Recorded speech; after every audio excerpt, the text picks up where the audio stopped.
ने कहा कि खैबर पख्तूनख्वा हुकूमत गैर कानूनी मुतालबात कर रही है, जेल मैनुअल के खिलाफ मुतालबात किए जा रहे हैं। राना सनाउल्लाह ने यह कहा कि हुकूमत को बानी पीटीआई से कोई खौफ नहीं, और उन्होंने मजीद ये कहा कि वज़ीर आला केपी को अडयाला के बाहर भूख हड़ताल करनी चाहिए। वज़ीर आला केपी को उस वक्त तक भूख हड़ताल करनी चाहिए जब तक वो इश्क बानी पीटीआई में मरे ना। बैरिस्टर अकील मलिक का यह कहना था कि किसी के ख्वाहिशात के मुताबिक मुलाकात नहीं कराई जा सकती। मुलाकात का इख्तियार सुपरिटेंडेंट जो है वो जेल का है और मुलाकात जेल मैनुअल के मुताबिक होती है, लेकिन सिक्योरिटी सूरत हाल को मद्देनजर रखते हुए आइंदा मंगल को मुलाकात की इजाज़त दी जा सकती है। और उन्होंने कहा कि ऐसा इम्कान मौजूद है कि ये जो मुलाकात है वो उनकी किसी बहन या वकील से कराई जा सकती है। लेकिन दूसरी तरफ अपोजिशन के लिए एक बड़ा इशू जो सेनेटर्स और कौमी असम्बली के हैं वो वहां पर अपोजिशन लीडर का है। एक मुश्तरका कमेटी बना दी गई है। इस मुश्तरका कमेटी के वफ्द ने स्पीकर कौमी असम्बली अयाज सादिक से भी मुलाकात की। इस दौरान चेयरमैन पीटीआई बैरिस्टर गौहर ने बानी पीटीआई इमरान खान से उनके खानदान के अफराद की मुलाकात का मामला उठाया। पीटीआई के रहनुमा असद कैसर ने कहा कि स्पीकर को वाज़ेह पैगाम दिया है कि अपोजिशन लीडर की तैनाती का अमल मुकम्मल किया जाए। अगर यही रवैया रहा तो वो पार्लियामान को नहीं चलने देंगे। अब ये जो अपोजिशन लीडर वाला मामला है, और फिर क्या ये मामला भी इमरान खान से मुलाकात के साथ ही जुड़ा है, इस पर बात करने के लिए पाकिस्तान तहरीक इंसाफ के सेनेटर हमायूं मोहम्मद साहब इस वक्त जो है वो मेरे साथ मौजूद हैं। उनसे इस हवाले से बात करते हैं। हमायूं मोहम्मद साहब, बहुत शुक्रिया जी आपके वक्त का। हमायूं मोहम्मद साहब, एक तो मुलाकात वाला जो इशू है वो ऐसा लगता है रिजॉल्व नहीं हो रहा। तहरीक इंसाफ के ऑप्शंस या तहरीक इंसाफ इस वक्त ऑप्शंस क्या देख रही है? देखिए, इस तरह है मुलाकात का इशू जो है ना, ये एक आईनी इशू है।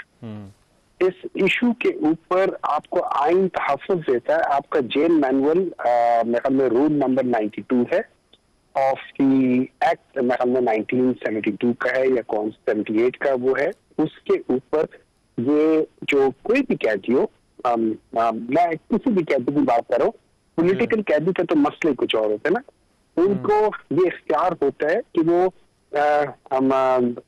हफ्ते में 1 दिन 2 दिन जो उनके लिए मुअय्यन होते हैं उसमें जाके जिनसे वो मुलाकात करना चाहते हैं उनसे उनकी मुलाकात होनी चाहिए, चाहे वो दोस्त हो, चाहे वो रफीक हो, चाहे वो उनके फैमिली वाले हों, चाहे उनके लॉयर्स हो, इनको एक्सेस होता है। इवन कुलभूषण यादव जैसे लोगों को जो कि पाकिस्तान के लिए उन लोगों ने साइन की थी, उनको भी इजाजत होती है कि वो मुलाकात कर सकते हैं अगर उनसे कोई मुलाकात करने आए तो, या वो जिससे करना चाहे वो उनको एक्सेस होता है। अनफॉर्चुनेटली पाकिस्तान में इस वक्त कोई कानून नहीं है, पाकिस्तान में कोई आइन नहीं है, पाकिस्तान में लाकानूनियत है। पाकिस्तान में वो लोग बैठे हुए हैं जिनके पास मैंडेट नहीं है और वो लोग बैठ के इस किस्म की हरकतें कर रहे हैं। ये जो बात कहते हैं ना कि जी उनके इश्क में हो जाना चाहिए, इनको असल में पता नहीं है। इनके लीडर जो है ना वो हमेशा इस पे होते थे कि या इख्तिदार और या मुल्क से फरार। तो वो लोग तो इस किस्म के लोग हैं। इस वजह से जब उनके लीडर उनको छोड़ के भाग जाते थे तो ये लोगों को पता ही नहीं है कि इश्क कैसे कहते हैं। ये जिस बंदे की इश्क में ये सारे लोग हैं और पूरा पाकिस्तान ऑलमोस्ट 90% होता है, वो कहते हैं या आजादी या मौत। वो कहता है कि ये मेरी जान को जो खतरा है वो मेरे पैरों की जंजीर नहीं बन सकती। दूसरी तरफ मरियम नवाज कहती थी कि जब तक उसकी जान को खतरा है वो पाकिस्तान में नहीं आएगा। वो इसकी वजह से नहीं है, उनके सारे स्टेक्स जो है पाकिस्तान से बाहर हैं। इमरान खान के सारे स्टेक्स पाकिस्तान के अंदर हैं। अच्छा, लेकिन सेनेटर इसमें एक चीज फरमाइएगा, जो अपोजिशन लीडर वाला मामला है वो अब एक कमेटी बन गई, कमेटी जाकर स्पीकर से भी मिली है, ये किस तरह से हल हो सकता है अपोजिशन लीडर सेनेट और कौमी असम्बली में? मैं आपको एक बात बता देता हूँ। हम एज ए सेनेटर हम यूसुफ रजा गिलानी के पास गए थे। यूसुफ रजा गिलानी साहब ने अपने चैम्बर में हम सबसे मुलाकात की थी। उन्होंने कहा था कि हमने कहा था कि देखिए हम लोगों ने ये नॉमिनेट किया हुआ है, ये ऑपोजिशन लीडर के लिहाज से हमने अलामा साहब का नाम दिया हुआ था। उन्होंने कहा था बिल्कुल ठीक है, मैं अपनी पार्टी से पूछूंगा। और वहां पे मैंने पूछा, मैंने कहा सर आप अपनी पार्टी से क्यों पूछोगे, उनका इससे क्या ताल्लुक है? ये आपका एज ए चेयरमैन सेनेट आपका प्रेरोगेटिव है कि जो अपोजिशन जिसमें सबसे बड़ी जमात है, ये याद रखे बाकी जो पार्टीज हैं जो अपोजिशन में बैठी हुई, चाहे वो ANP है, चाहे वो बाप पार्टी है या कोई और है, जो वो एक्चुअली हुकूमती पार्टियां, क्योंकि वो हुकूमत की चीजों में हुकूमत का साथ देती हैं, वो बजट में हुकूमत के साथ होती है, वो प्राइम मिनिस्टर में हुकूमत के साथ होती है, वो कॉन्स्टिट्यूशन में हुकूमत के साथ होती है। दे आर एक्चुअली हुकूमती party. So the only 2 political parties जो कि इस वक्त है वो पाकिस्तान तहरीक इंसाफ और JUI है जो ट्रू इस वक्त ऑपोजिशन का किरदार अदा कर रही है, दोनों के दोनों इस नाम के ऊपर मुत्तफिक हैं। इसकी बेसिस पे उनका होना चाहिए। ये अगेन आइन कहता है, ये आइन कहता है कि सेनेट उस वक्त तक कंप्लीट नहीं होती जब तक आपका ऑपोजिशन लीडर नॉमिनेट नहीं होता। उसके ऊपर उन्होंने कहा था एज यूजुअल मैं पूछ के बताऊंगा। नहीं, लेकिन क्या तहरीके इंसाफ को लचक दिखा सकती है इस इशू के ऊपर, क्योंकि अब ये दोनों जगह पर लचक, क्या लचक, किस चीज की लचक, किस लिए लचक? मतलब हमारा हक है, मैं क्या लचक दिखाऊं?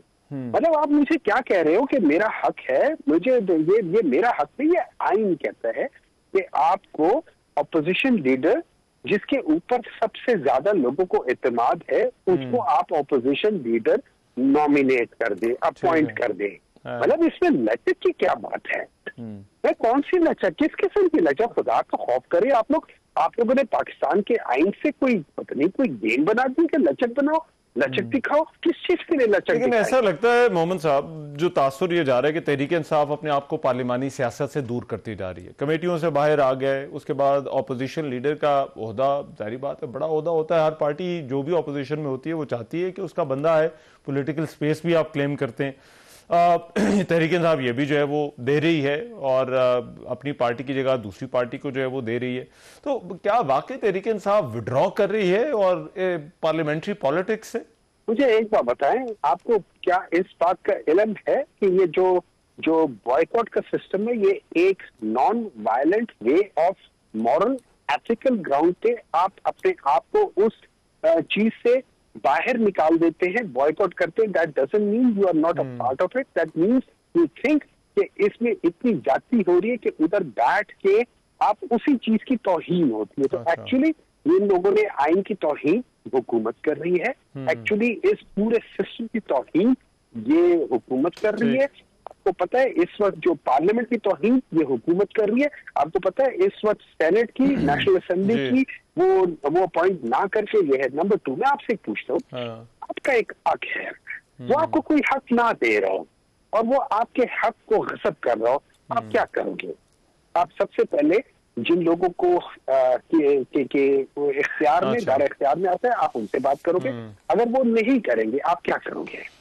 आप एहतजाज करोगे, आप कोर्ट्स में जाओगे, ये सारी चीजें करोगे। अच्छा, कोर्ट्स का इस पे नहीं आता, यहाँ पे वो नहीं हो जाता, उसमें होते। तो मुझे बात बताओ मैं क्या करूँ? इन लोगों ने इस मुल्क के साथ जो खिलवाड़ कर रहे हैं उसकी वजह अब आप देखें, उसके सिम्टम्स देखें, उसके साइन देख ले। मुल्क बदस्तूर इसके अंदर जो पॉवर्टी है वो बढ़ती जा रही है, जॉब लॉस बढ़ती जा रही है, इन्वेस्टमेंट कम होती जा रही है, इनकम कम होती जा रही है। इन लोगों के साथ इन लोगों ने, ये वो लोग हैं जिन्होंने मुल्क को पहले भी तबाह किया था, आज भी तबाह किया है। राइट, ठीक है, राइट, बहुत शुक्रिया। सेनेटर हुमायूं मोहम्मद साहब हमारे साथ मौजूद थे, बात करें। एक ब्रेक, वापस आ रहे हैं इस ब्रेक के बाद।